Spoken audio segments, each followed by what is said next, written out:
Après de nombreux jours de périple à travers les étendues glacées du plateau de Storval, après avoir enfin atteint la vallée de la Tour Noire, le groupe d'aventuriers formé de Tilia Cordata, Rain, Varka, Srendil Sinderian et Okazé eurent enfin la vue sur Jorgan-Point, la forteresse habitée par Mokmorian et sa terrible armée qui planifie d'envahir toute la Varisie, les terres basses et fertiles, et de les dévaster. Une, euh, une grande forteresse avec une tour noire et sinistre, entourée de camps,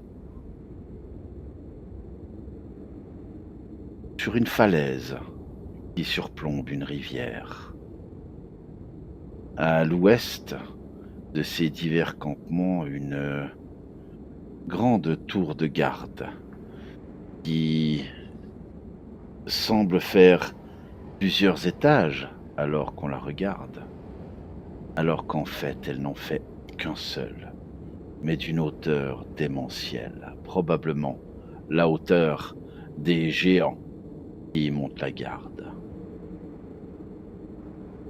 Dans l'anneau central qui forme la forteresse de Jorgan-Point, plusieurs tours s'élèvent, des tours de garde. Une aiguille pointée vers le ciel en son centre pourrait sembler majestueuse si elle n'était pas si petite et si insignifiante à côté de la tour noire elle-même qui, d'après ce que vous le savez, représente la porte des enfers pour les géants. En envoyant un oiseau, en envoyant Mistral, vous avez pu à peu près comprendre ce qu'il y avait à droite et à gauche. Vous avez compris que ces camps étaient peuplés de tribus de géants. Et vous êtes en ce moment même vers l'entrée de cette partie de la vallée, alors que le froid bat vos flancs, bat vos visages, et que la neige soufflée vient vous fouetter et occasionner des morsures sur vos joues rougies par la basse température. Que faites-vous? Moi, du coup, ce que je vous propose, les amis, c'est que je vais de nouveau envoyer Mistral, mais vers cette grotte là-bas. Et en partageant, en empruntant sa vue, peut-être que je pourrais y discerner la trace de dragon. Rain, tu ferais pas passer Mistral par un autre chemin que tout droit? Oui, je pensais le faire contourner peut-être par le nord, par exemple. Ouais. Bien, Ouais, histoire de bien passer loin de la vue du campement ogre. bien. Et donc, Mistral s'envole et s'enfonce dans la nuit tombante. Dans la nuit, pardon. Mistral s'envole et s'enfonce dans la neige qui tombe rageusement du ciel ou qui s'envole anarchiquement du sol dans les tourbillons de vent. Après de quelques minutes de vol, Rain, tu prends comme place à l'intérieur du crâne de ton ami animal et tu discernes les formes des montagnes en face à travers les flocons qui semblent se précipiter vers toi, comme s'ils formaient des lignes de la périphérie de ta vision qui se rejoindraient en un point central à l'infini devant toi. Ce point qui est noir, qui est obscur et qui grossit de plus en plus, dessinant les contours d'une grotte.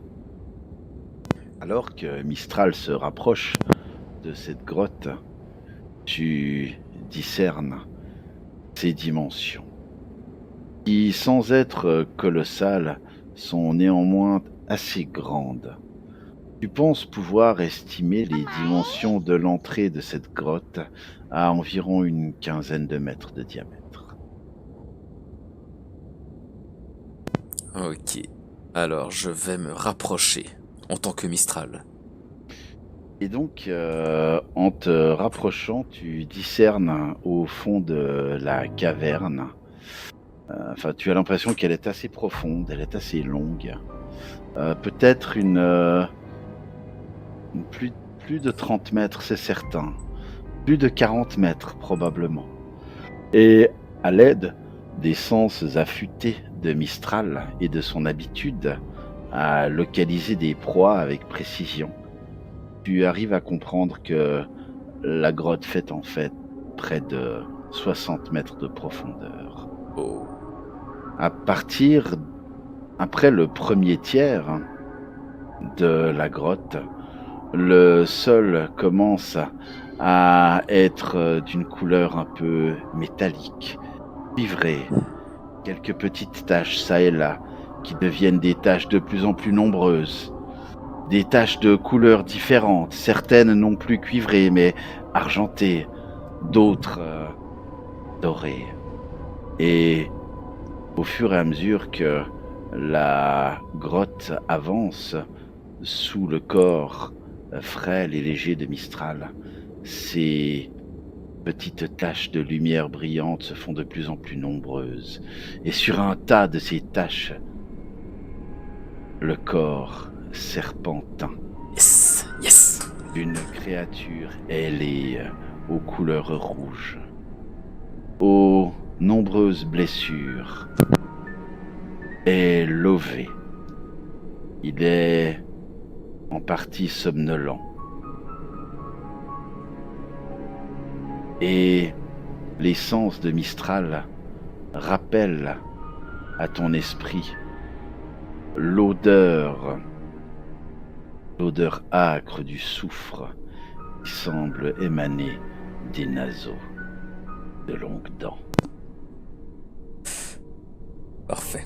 Alors, avant que le Languedon ne se réveille et que Mistral devienne poulet grillé, tout discrètement, il va revenir vers nous.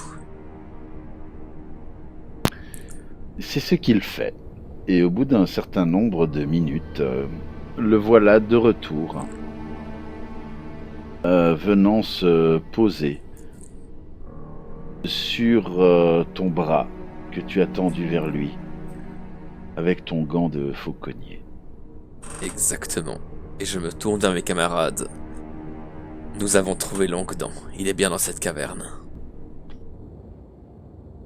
Et donc, petit à petit, la montée se fait dans le froid, les rafales de vent et la neige abrasive tant elle est froide. Vous vous approchez de plus en plus du sommet et vous vous rendez bien compte qu'il serait impossible d'atteindre cette grotte autrement que par la voie des airs. L'entrée sur le flanc de la falaise, presque verticale.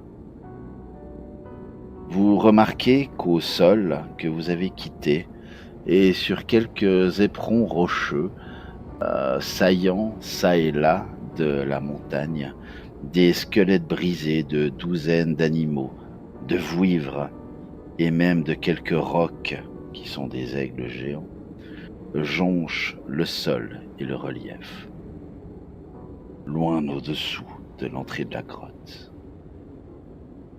L'entrée de la caverne semble très rudimentaire.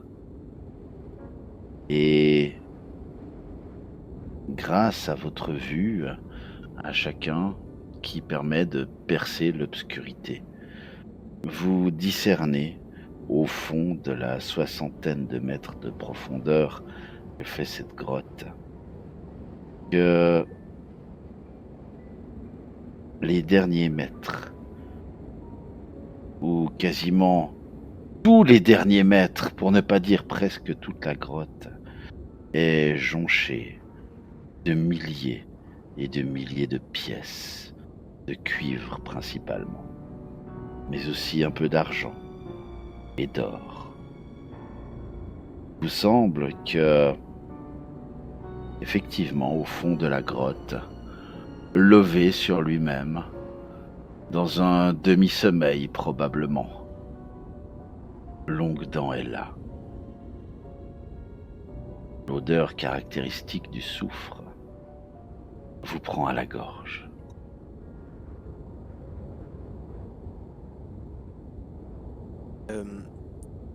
Ceux qui veulent une armure de mage me le disent maintenant et pas en chasser. Et faites-moi tous un jet de... bon, vous choisissez hein, si c'est père ou mère, mais de Seption. Oh, ok. Donc un jet en aveugle, bien évidemment. Je me recommande, hein, ils quittent pas cette grotte. Alors, Mhm. alors, Alors, j'ai en aveugle. Ah merde. Et c'est parti. les filles, les garçons. Je dois refaire ou bien? Pourquoi? Parce que Ah, j'ai Pas fait fin d'un invisible. règle. Ah, sale type. Ah, mais on va dire... Vous remarquez donc que Longue-Dent, visiblement, n'était pas que dans un demi-sommeil. Il n'était pas vraiment en sommeil. Et Parfait. il vous a vu rentrer dans la grotte. C'est Vous pas remarquez, vous remarquez qu'il tourne la tête vers vous. Et un grondement provient du fond de sa gorge.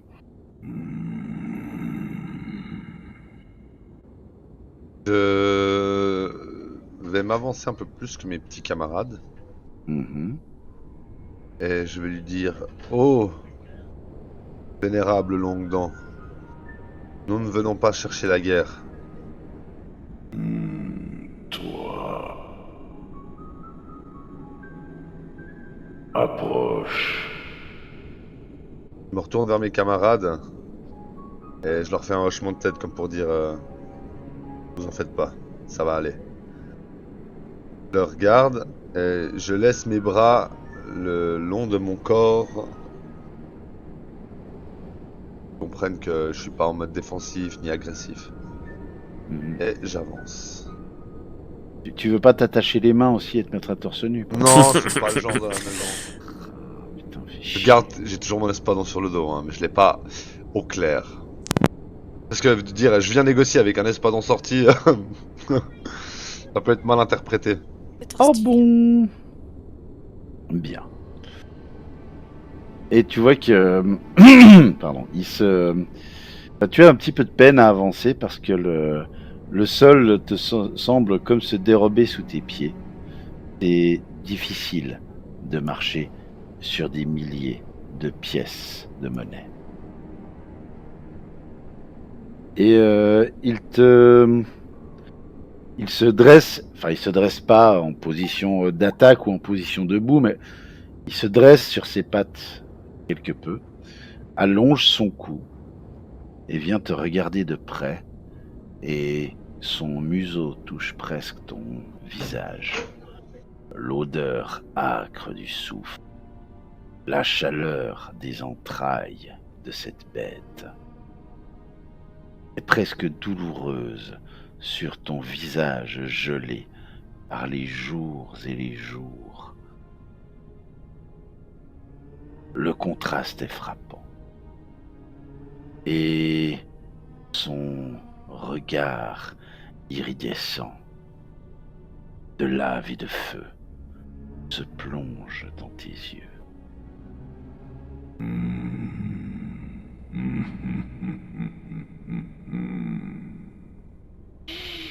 Bien.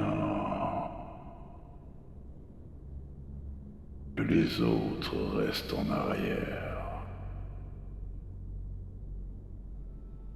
Veux-tu, Ethan? Petit cousin. Je viens demander un service à un très honorable cousin. Et que veux-tu? Que pourrais-je vouloir te donner alors que tu failles à me tuer? Je ne faisais que défendre mon village. C'est vrai. J'aimerais te demander ton aide, car nous sommes venus ici pour défaire les géants. Les plus près- géants Et plus ne sont précisément- pas mauvais. Eh bien, peut-être que tous ne sont pas mauvais, mais Mokmurian qui est à leur tête mérite la mort. Morian. Morian. Et là, tu vois, il brandit, enfin, il brandit pas, il prend dans une de ses serres un coffre qui traînait là, il le serre très fort dans sa poigne, le bois grince et éclate. Morian.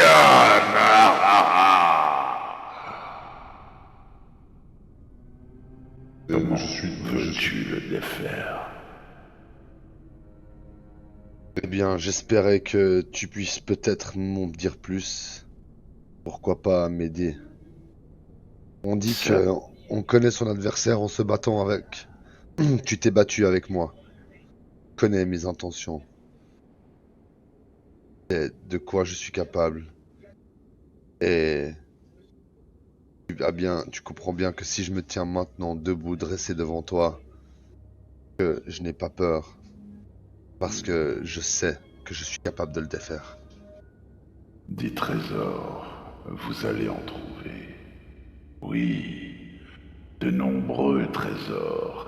Et alors qu'il dit ça, il plonge les griffes d'une de ses pattes avant à l'intérieur du tapis de pièces et il fait rouler les pièces entre ses serres.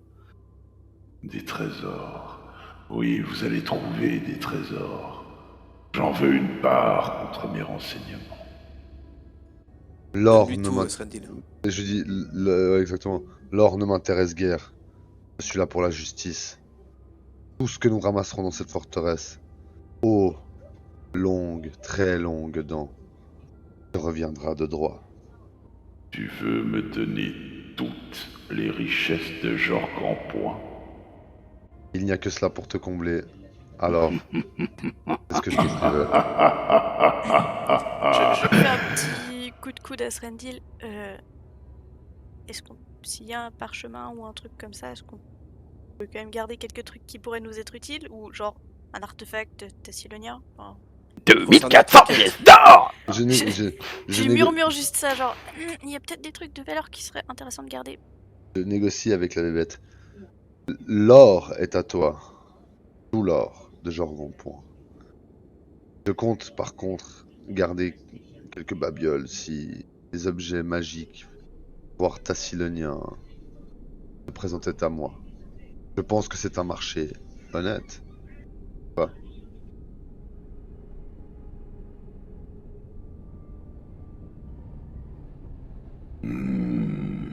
Il pourrait y avoir des artefacts qui valent bien plus que tout l'or de Jorg en point.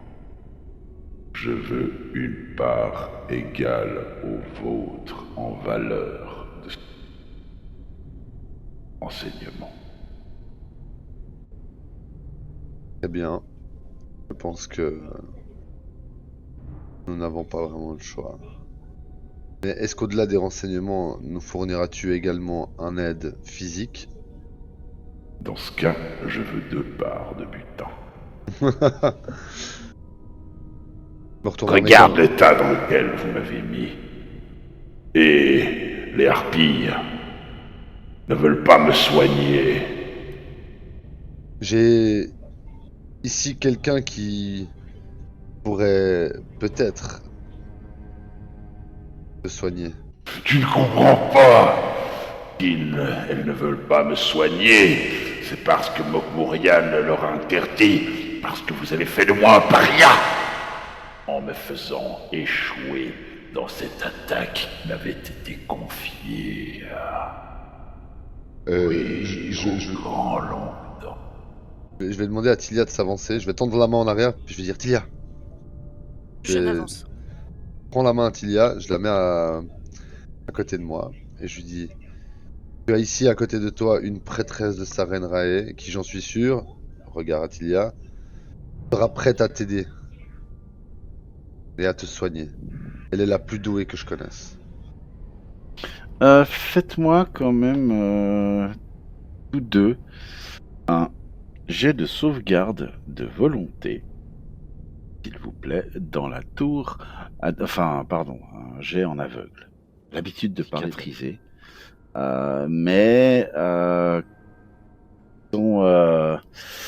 qui sont quand même méchantes. Hein. Il a toujours des belles cicatrices de ce que vous lui aviez fait. Et Tilia, tu as quand même un petit peu les fesses qui font bravo dans ton slibard. Et Srendil, ça va, tu te maîtrises.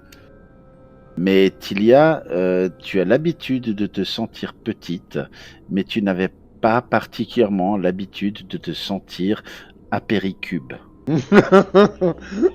Petite, faible et appétissante.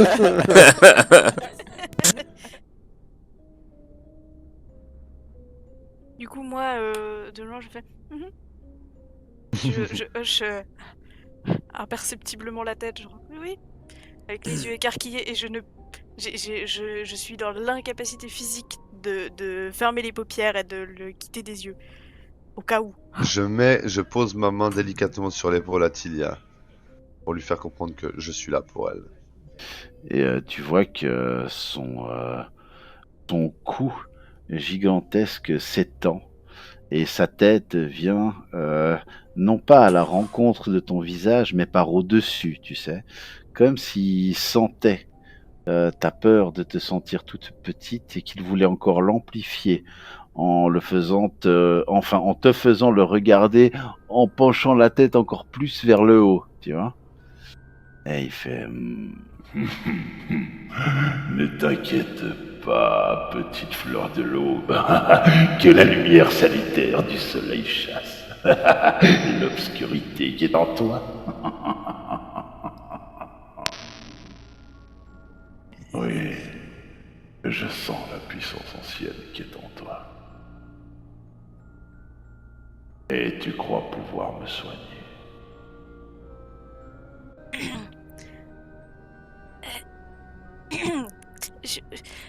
Je pense en tout cas que la puissance de Sarenrae ne peut pas faire plus de dégâts que ce qui est déjà sur vous. Oui, c'est vrai. C'est vrai.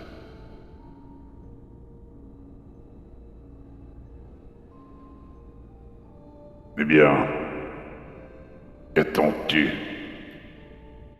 Je me tourne vers Srendil sans quitter le dragon des yeux, parce que je n'ose pas le quitter des yeux, mais j'attends le feu vert de la seule chose qui me maintient en vie face à cette créature lézardesque. Je me baisse, je me mets à hauteur de ton oreille, puis je dis vas-y, n'aie pas peur. Ok. Bon. Eh bien, avec des gestes lents et précautionneux, je prends mon symbole sacré et je vais fermer les yeux, réussir à fermer les yeux pour réciter les petites litanies de Sarenrae comme j'en ai l'habitude. Alors, normalement, hors combat, tu n'as pas besoin de faire de jet de concentration. Mais c'est une situation particulière, c'est ça que t'es en train de me dire? C'est ça que je suis en train de te dire, très exactement. Voilà. Parce qu'en fait, justement, le bruit de castagnettes que font tes deux fesses te déconcentre un petit peu, en fait. Tu as la trouille. Ah, voilà. Ça passe. La puissance de Starenrae est plus forte que la peur. Et bim, ignorace, Chico. Bim. Bon, bah alors on commence par un petit soin intensif par-ci. Cette cicatrice remplace avantageusement la blessure disgracieuse qui suppurait à sa place. Et le verre de gris et du cuivre de mes pièces rentrait par là et me faisait souffrir. Merci. Merci, petite gnome. J'essaye d'esquisser un sourire et je fais une petite révérence parce que je suis incapable de parler pour le moment. Et ces dernières blessures se referment. Et il vous regarde, tous deux. Il fait... Après une bonne digestion, un bon repas.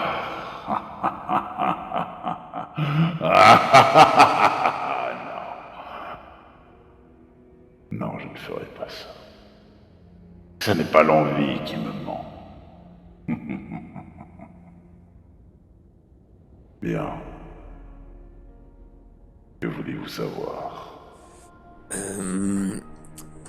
Je pense que la première question qui serait la plus intéressante, c'est...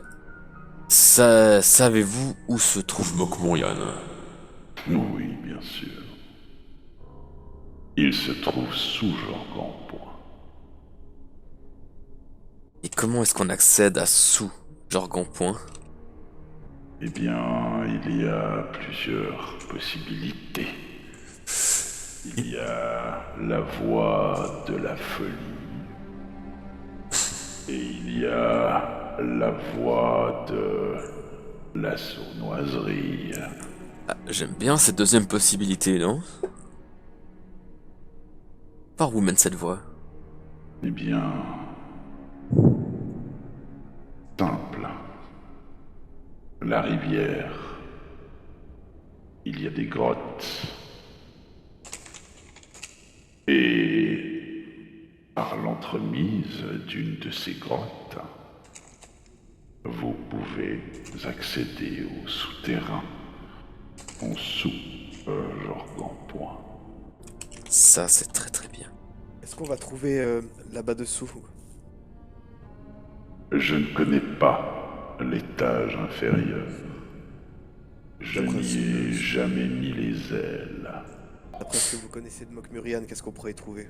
Je sais ce qu'il y a, mais je ne peux pas vous le décrire, ne l'ayant jamais vu.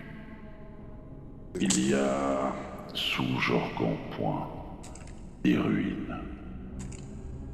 Il y a, en dessous de ces ruines, une bibliothèque. Une bibliothèque très ancienne. Dans les entrailles de Jorgampoint, vous pourrez trouver une grande caverne. Vous pourrez trouver bien des choses qui occupèrent en ces lieux anciens les Babyloniens. Et vous trouverez la bibliothèque, l'ancienne bibliothèque que protégeaient les moines magiciens Terrassi qui entretenaient les lieux. Quelle est cette pointe au milieu du dispositif? Bien, non, ça n'est pas une arme. C'était... il y est, et des milliers d'années, une tour d'observation. C'était La flèche. C'est une tour monolithique. Même si ça n'est pas la structure la plus importante, elle domine tout de même, comme vous l'avez vu, les murs et les tours de guet. C'est un ancien poste de garde.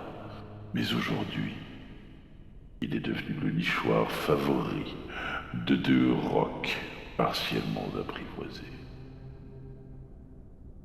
Ils servent de messagers et de montures et de gardiens aux géants de pierre. Même si aujourd'hui ils sont encore violents et... Est-ce que les souterrains sont assez grands pour que vous puissiez nous accompagner? Non. Quel type de magie utilise Mokmurian? Que connaissez-vous de lui, de ses techniques de combat? Et des dispositifs magiques qu'on pourrait y trouver? Les dispositifs magiques, je l'ignore. Comme je vous l'ai dit, je n'y suis pas descendu. Je ne peux pas y descendre. Mais oui, il y a de magie. Il y a de la magie là en bas. Il existe une chose qui terrorise les géants, par exemple. Le chaudron runique. Le chaudron runique permet de transformer n'importe quel être en esclave runique, lui ajoutant force et vigueur, mais prenant son esprit et condamnant l'hôte de cette force à un genre de maladie que l'on pourrait appeler décomposition arcanique. C'est un rite ancestral. Oui, du Tassilan. Mokmurian est un mage. Il a appris beaucoup de choses dans cette bibliothèque, mais pas seulement. Ses premiers pouvoirs, il les a acquis à Zinchalast. Zinchalast, au nord-est, très loin, c'est ça? Oui, C'est de là qu'il vient? la capitale de Karzug. C'est là qu'il a appris les premiers rudiments de magie, qu'il a amené les premiers trésors de sa tribu. Est-ce que vous savez exactement ce qu'il veut faire avec la pierre du phare? Est-ce que vous connaissez son dessin? En questionnant la mémoire de la pierre. Il veut savoir si il y a sous un point de sable un artefact tassilonien. Il veut savoir si la pierre a vu. Et t'as l'impression que c'est comme s'il faisait des guillemets avec ses griffes autour du mot « vu ». Savoir si la pierre a vu cet artefact sous la ville. Ah, donc il recherche pas à reconstruire le phare ici en fait. Non, bien sûr que non. Pourquoi cherche-t-il ces artefacts? Pour Karzug? Fort probablement, oui.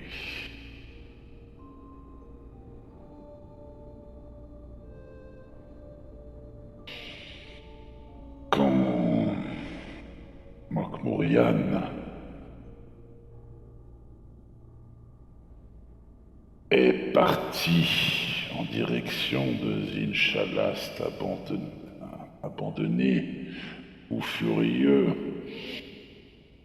contraint de garder ses sorts préparés pour des cas d'extrême urgence, il décida de rechercher refuge dans ce val, ici, où il découvrit l'ancienne ruine tassilonienne. Ses frères, ses sœurs et ses cousins pillaient ce lieu comme la peste, comme le vestige de la période d'esclavage de son peuple. Et il trouva l'endroit étrangement... bon. Il découvrit le réseau de grottes sous le site ainsi qu'une ancienne bibliothèque, comme je vous l'ai dit. Il passa plusieurs années à étudier les connaissances magiques de la bibliothèque, à trier ses volumes, à traduire des textes anciens. Pendant tout ce temps, son pouvoir grandissait. Les germes brûlants de l'humiliation proliférèrent en lui. Le besoin de retourner dans sa tribu. Il était devenu tant de mêla bientôt à un sentiment grandissant. Celui que la Varésie tout entière lui appartenait. Il découvrit que la majorité des grands monuments de ces terres, sinon tous, avaient été construits par ses ancêtres esclaves des mêmes terres à présent infestées par les humains. Ces insectes qui n'avaient que faire de l'histoire du pays et considéraient les merveilles de pierre de ses ancêtres. Au mieux, comme des curiosités, au pire, comme des fondations pour leur ville. Au cours de sa retraite, Mokmurian apprit également l'existence des seigneurs et de leurs puissantes cités. La plupart étaient aujourd'hui perdues, englouties sous les flots ou détruites par la catastrophe qui sonna le glas du Tassilon il y a... Pourtant, une rumeur persistante semblait indiquer une de ces fantastiques aurait survécu, Zinchalas. Et là, vous voyez que les yeux de Longue Dent ont l'air de briller d'une envie, d'un désir, d'une cupidité, alors qu'il vous dit les mots suivants. La ville de l'avarice. Elle se mit à obséder Mokmurian. Assis dans sa ruine tassilonienne oubliée, il y avait découvert tant de pouvoir et de secrets. Quelles merveilles et trésors pouvaient donc bien l'attendre dans la cité perdue. Il décida donc que les 10 années suivantes, alors il passa donc les 10 années suivantes à la recherche de Chalas. Et quand il finit par découvrir son emplacement, il ne fut pas déçu. Seulement voilà, Zinchalas n'était pas abandonné. Les monstres avaient élu domicile là où rédigeaient jadis les armées et les ouvriers du seigneur des runes, Karzog. Des factions de l'ami cruelles et querelleuses, des nuées de dragons, des tribus dégénérées d'humanoïdes furtifs, des groupes de diables immortels, liés aux ruines et même de géants amers. Mokmurian comptait sur ses pouvoirs de magicien, à présent considérables, et entreprit de dangereux voyages vers les tours de Zinchalas, sur les hauteurs du massif de Mar. En se basant sur les fragments de légendes glanés au cours de ses études, il parvint jusqu'à la tombe du seigneur Karzog. Et je n'en sais pas plus. Je sais que depuis qu'il est revenu, il est différent. Il s'est retrouvé à la tête d'une puissance assez considérable, alors que les Lamy, matriarches de Zin-Shalast, lui jurèrent allégeance. Fort de cette armée, il descendit de la cité en direction de ce plateau, cette tour. Lui et ses Lamy élirent domicile dans les tunnels souterrains, fortifièrent les terres avoisinantes et nommèrent leur place forte Jorban-Point. En quelques années, il rassembla les géants de pierre du plateau sous sa bannière.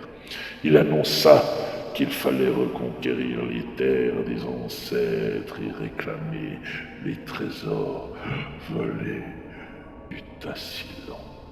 Et ses cris de ralliement prouvèrent un sol fertile chez les jeunes guerriers des tribus.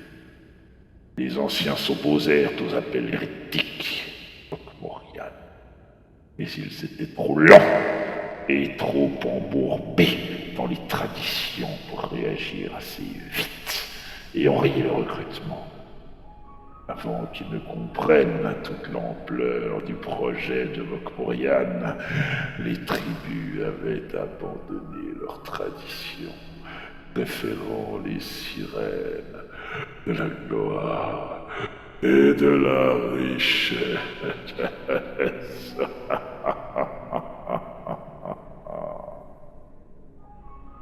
Mais je crois que ces sirènes de gloire, de richesse et de victoire servent d'écran. Cherchez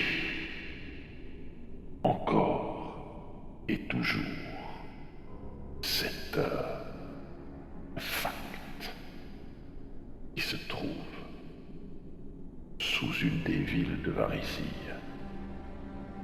Peut-être sous Point de Sable.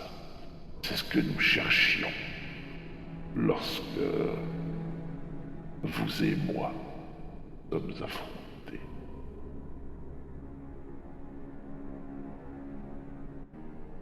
Vous savez quel est cet artefact?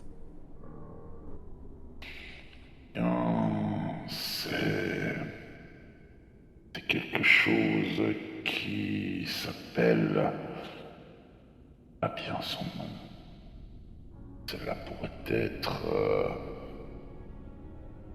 le chenal de la haine. Non, le bourneau de la colère. Ou est-ce l'âtre de la colère? Je ne sais pas. C'est un mot qui ressemble à cela.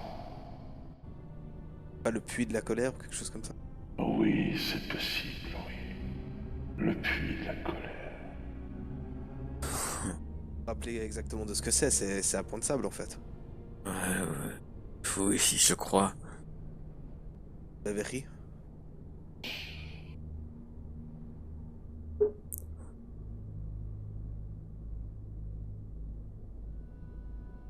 Ça, mais c'est étrange parce que lorsque Nualia était venue, elle avait trouvé cet endroit. Mhm. Je fais quand même juste des yeux à Kuro du style. Enfin, Oui, non, je sais, mais je pense que Longdon est de bonne foi. Et de toute façon, nous sommes sur un pied d'égalité. Il va avoir son compte, nous aussi. d'accord. D'ailleurs, je voulais vous parler de quelque chose, Longdon, mais ce sera après la bataille si nous survivons. Mais justement, je suis en train de me poser la question de me dire que si on attaque directement par les galeries, il ne sera pas très utile. Enfin, il ne pas qu'il ne sera pas utile, mais il pourra pas vraiment nous aider plus que ça, Longdon. Ouais, mais pour notre retraite peut-être, ou pour semer le désordre. Pour la retraite, ce serait parfait. Pour faire les deux, semer le désordre en battant en retraite. Mhm. Longdon, est-ce que vous prendriez mal le fait qu'on vous utilise comme appât? Bien évidemment. Je retire Ok. ce que je viens de dire. Ok. Et mon idée s'est évaporée, d'ailleurs, je ne sais même pas à quoi je pensais. D'ailleurs, c'est moi qui vais vous servir d'appât. Vite, s'il vous plaît. Mais si notre retraite assurée, il vous assurait le gain de nos parts. Enfin, comme nous avons dit avant, de deux des parts.